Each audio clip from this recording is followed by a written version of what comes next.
Welcome back to the Fixed Ops Roundtable. Clint Curtis is with us.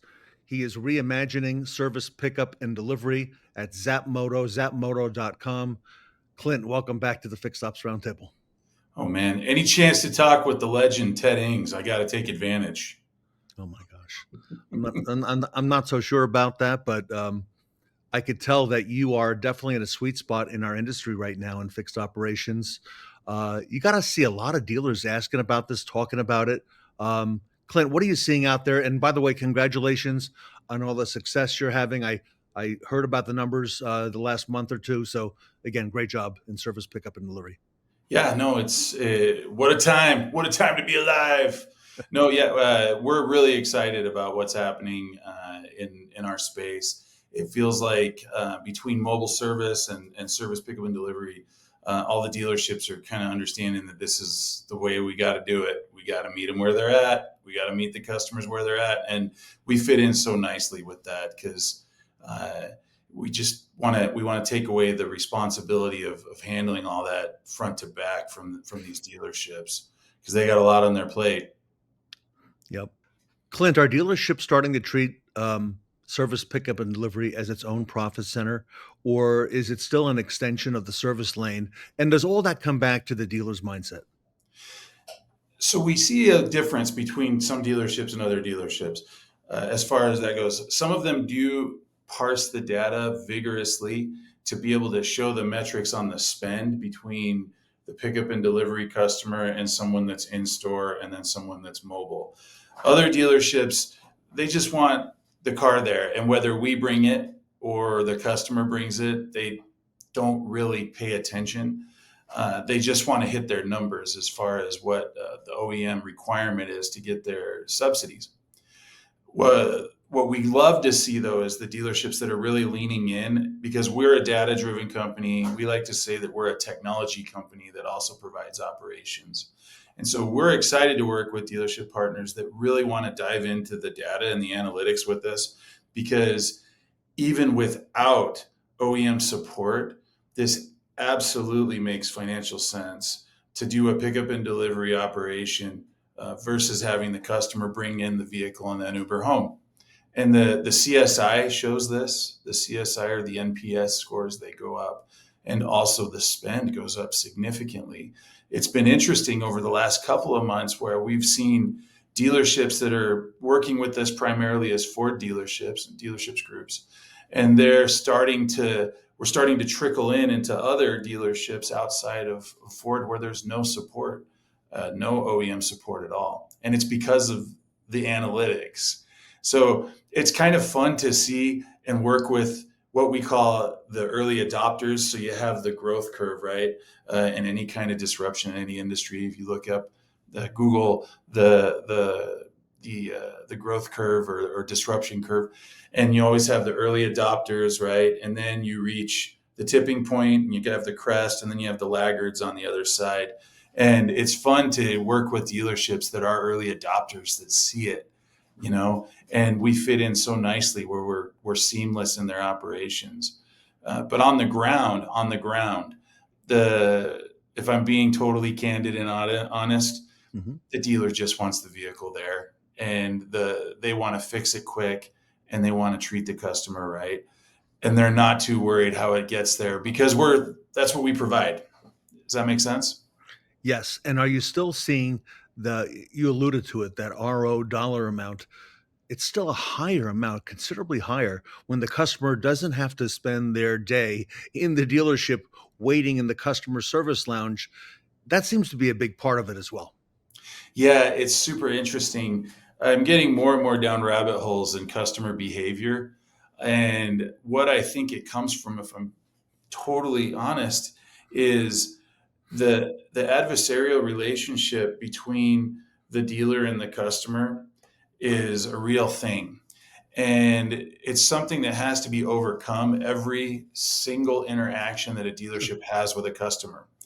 And on top of all of it, when a customer comes in to get their vehicle serviced, the service advisor is actually taking the brunt of the anger of the customer that the product isn't working, even though it wasn't their fault, Yeah. right?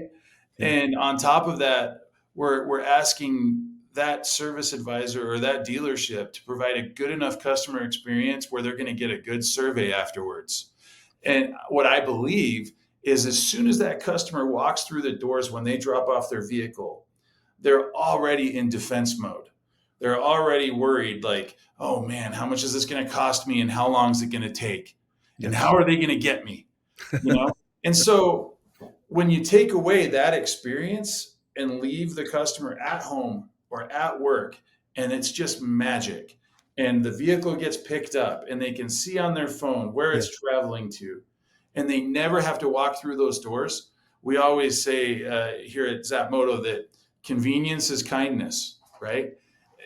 That relationship gets transformed, and now all of a sudden they're not worried about how much this is going to cost them. They're worried about getting their car back as quickly as possible.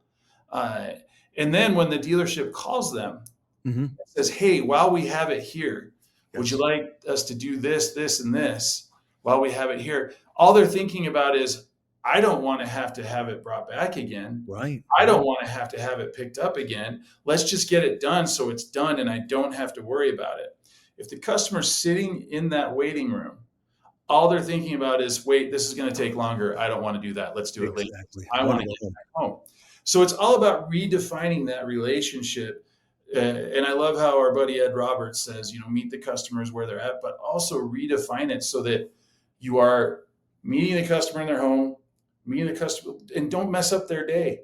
Just let them live and let them do their thing so they don't have to worry about anything, and they will come back and they will service over and over and over again. And the analytics bear that out, along with higher customer spend, which we see in some dealerships. We see it as high as like 70%. It's insane. Wow. But the advisors do have to buy in, and they Yeah.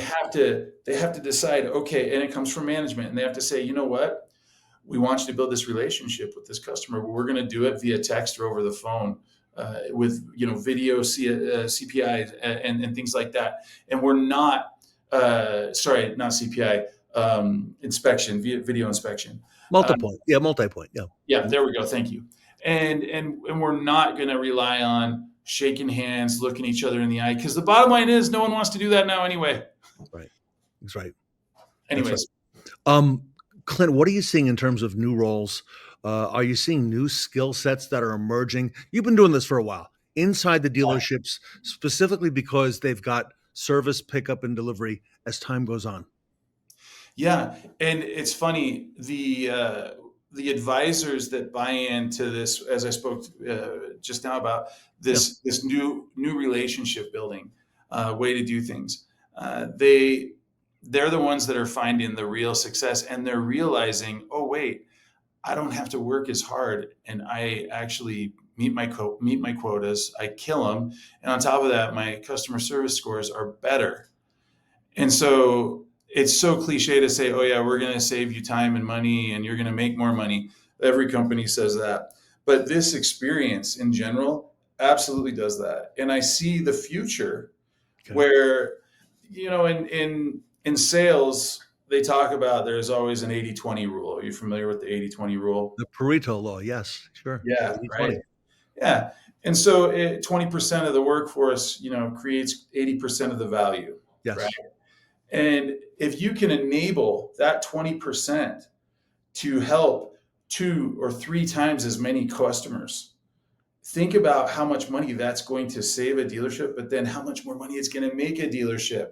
And I feel like that's where we come in, and where this experience comes in is we're going to empower that top 20% to be able to help as many customers as possible efficiently. And it's going to affect the bottom line of the dealership. Clint, if you could redesign the service pickup and delivery experience, and by the way, that's really what you're doing at Zapmoto. But Yeah. if you could redesign it from scratch, all right. I mean, 8, 9, 10 years ago, you didn't hear about this. Then it started to happen, before the world changed in Yeah. 2020. But if you could redesign that entire experience with no legacy constraints, no other thinking other than clean, you know, white sheet of paper, what would it look like? So Number one is as soon as that customer signs on the dotted line to buy their vehicle, their brand new vehicle, there would already be included a visit back to the dealership or or a mobile service appointment, and that would be automatic, and that would be within the first 45 days. Number one. Okay. Why? Because you want to touch point with that customer as quickly as possible. And you make up any reason to go and meet that customer. It could Yep. be to top off fluids, a lube oil filter free for your your first visit or something like that. But what the main thing you want to have happen is you want that technician or whoever handles that customer to go through the vehicle with them, to look at the technology. Hey, is your Bluetooth working all right? Do you understand how to activate your self-driving? All that stuff, because you want to change that relationship from someone that I bought a car from this dealership to actually they're going to provide a superior ownership experience and they're going to be my Sherpa while I've got this car. And so that would be the number one thing. The Okay. second thing would be the and this is what we're working on right now, is automated online scheduling that's going to offer pickup and delivery or drop it off and wait or mobile, right? And so this means online visibility, right, on the dealership websites, but we need to communicate to the customer that this experience is available and this is how it works. Yeah. I remember the first time that I used Uber. I Okay. was on a trip in Washington D.C. with some friends, and it was magic. The car. I downloaded an app and automatically the car appears to me. Are you kidding me? This is so cool. And then I also remember the other one that I think about a lot is, have you ever been to the Nike store? I bet you got a big collection of Jordans. Yeah, I do in my closet. Sure. So if you go to the Nike store, which, side note, it's interesting. Actually, the Nike stores aren't doing so good there. That's a whole different strategy. Super funny thing, but the Nike store. Once I realized that I didn't have to wait in the line, and I could grab my shoes and I could grab somebody that was walking around, like a customer service person, and they would ring me up right there, and then I could miss that line and I could walk out. It was like I was in on this big secret. And then I wanted to tell my friends about it. I'm like, holy crap, did you know that you don't have to wait in line at Nike? So as soon as we give a little bit more visibility to this Yes. experience, there's a flywheel effect that happens, and customers want to tell their friends about it, which is going to create more customers. Because I feel like the standard should be, every time a car gets serviced, if that car is not drivable, send a tow truck, bring it in.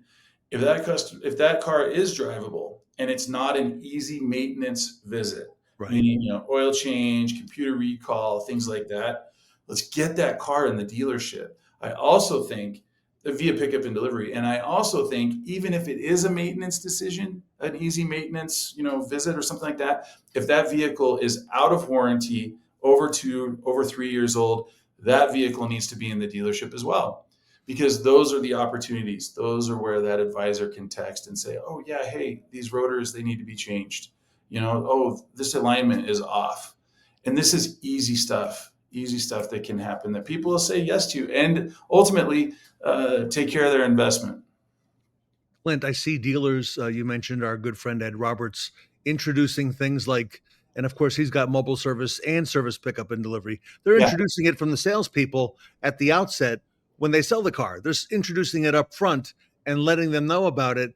Jim Sabino up at All American Ford in Paramus, New Yeah. Jersey, actually doing the first service visit by making sure we pick the customer's car up and bring it in. So I see some innovative dealers thinking out of the box to make sure that the customer knows we have this by doing it right from the beginning. Yeah, what a beautiful retention piece, too. Right. Everyone's spending so much money on retention and retention products. It's literally sitting right there in front of them. And if you're a Ford store, you have a subsidy of co-op dollars that'll help pay for it. So why wouldn't you try to do that every single time? Is beyond me. So I love what's happening with folks like Jim and Ed, that they're getting it. And I get so excited about working with dealers like that, because this is the way that we win. This is the way that dealerships are going to win.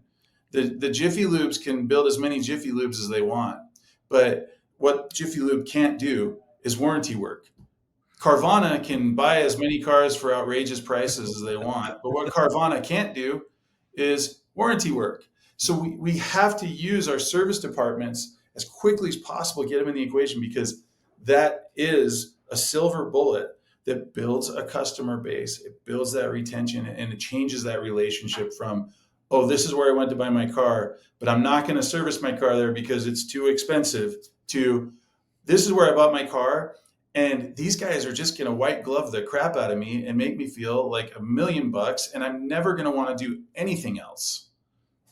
I had a dealer tell me recently they've got a quick lane, a very busy quick lane, and they said, you know what, customers come in and out of the quick lane. Of course, that's a pretty standard approach, but the CSI is not great. This is a really good dealer. They said, but when we go pick the customer's car up, do the work in our shop, and return it, then the CSI is great. So, are you Yeah, seeing things like that too? That yeah, the customer 100%. satisfaction is higher?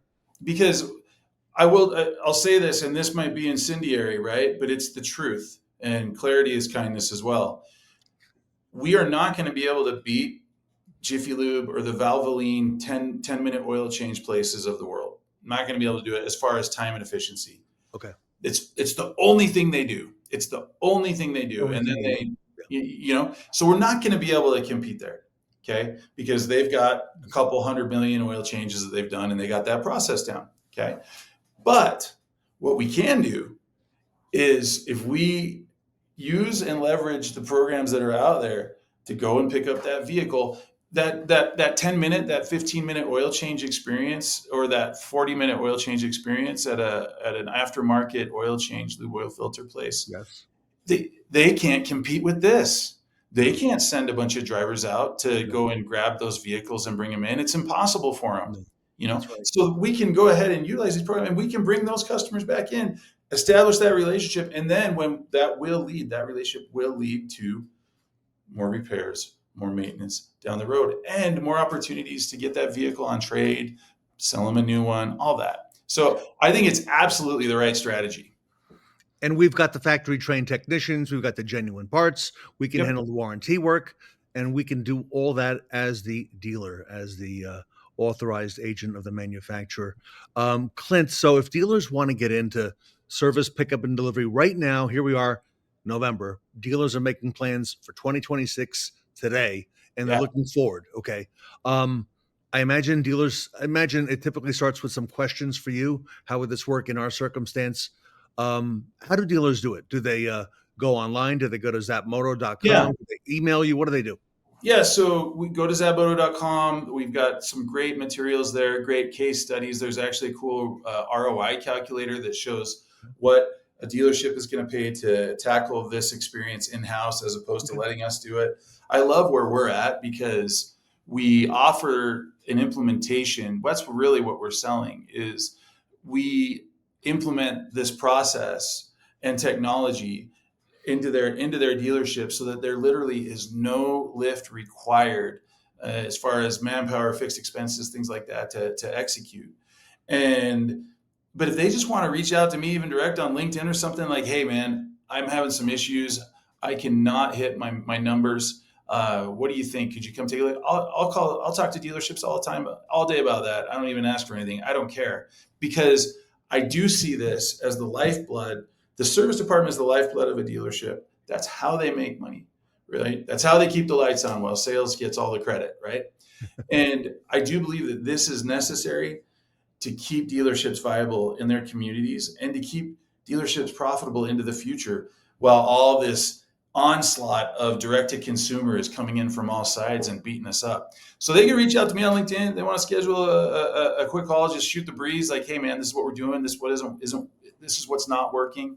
What can you do to help, or what do you have that could help? But also, maybe you take a look at our process. Fine, man. I'd love to, because I want every single dealership across the country doing this. You can also reach us, on the website, online. Just submit like normal. We'll have someone, give you a call, set up a quick demo with you.